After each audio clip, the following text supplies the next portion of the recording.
Here we have the X-Rotors AW109 Power Elite. This is a release I personally knew nothing about, but since buying it on release day, I haven't been able to put it down. So let's talk a little about the Augusta AW109. This variant sports a stretched cabin and an upgraded power unit to the Pratt & Whitney 206Cs, each providing a maximum continuous power of 561 shaft horsepower each. The X-Rotors AW109 has a whole host of features on board, including a fully functioning primary and secondary EDU display system, which allows you to select between the start and cruise menus, whilst also looking at the secondary EDU. This allows you to view engine temperatures, pressures and fuel state. The helicopter is equipped with a full custom F-Mod sound pack that you'll hear now.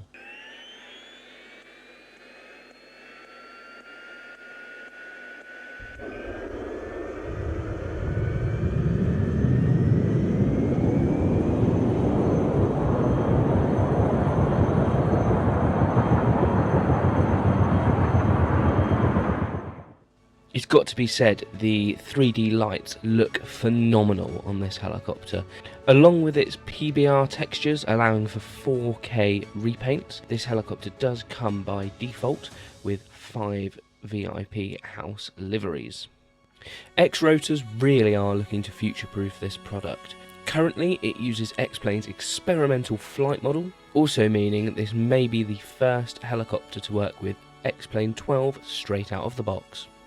That being said, there is some flaws in the flight model at present. The biggest one being, although it has stabilisation on board, once you pull into the hover it does feel like you're flying on rails.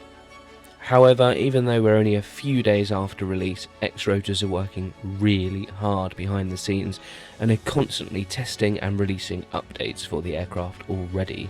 This demonstrates to us they are not one of these companies that will release a product and then not update it, which is great to see. They even went out far enough to put a survey to all current customers to give a review to what they thought to the current aircraft. I have to say, it was really nice to see an aircraft with an installer again, and it made the install really easy. It's also got to be said that the avionics package that comes with this helicopter is fantastic, using the EHSI with nav-N and bearing functions, along with the 3-axis autopilot navigating itself using the Garmin 530, as well as flying full ILS approaches, meaning you can fly this helicopter in absolutely any weather. When you combine this full package together, you can see why it's used in so many different roles, from search and rescue to VIP corporate charter. It really is the top of its class. Just by being such a sleek, fast, elegant and versatile airframe that can be used on land and during maritime operation, assuming you're lucky enough to own a yacht, that is. One thing that gets me hyped about this helicopter more than anything is the fact that you can go long distances very, very quickly in it. There is nothing else like it in X-Plane. You can cruise this helicopter at 130 knots for about 4 hours. The only other helicopter I have done a long flight in X-Plane has been the V-Skylab's R66, which tops out at about 90 knots cruise, 100 if you really push it, where that 30 knots really makes all of the difference.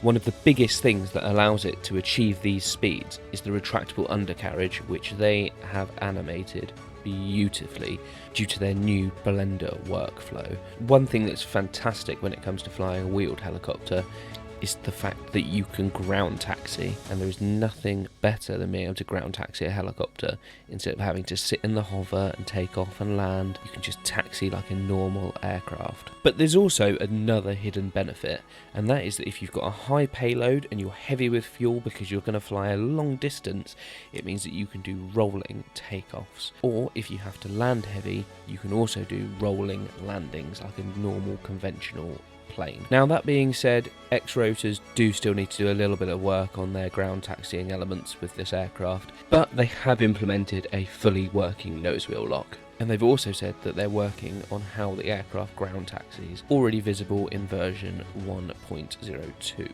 Now, in summary, the aircraft looks fantastic. The flight model does still need some work, and they have said that they're working on it and they're going to continue to work on it, and that is fantastic to see. Once they finish working on this, It would be amazing to see some extras added to this aircraft, or an expansion pack with the search and rescue variants, maybe a winch on the outside, or external floats for overseas flying, maybe oil rig or yacht operations.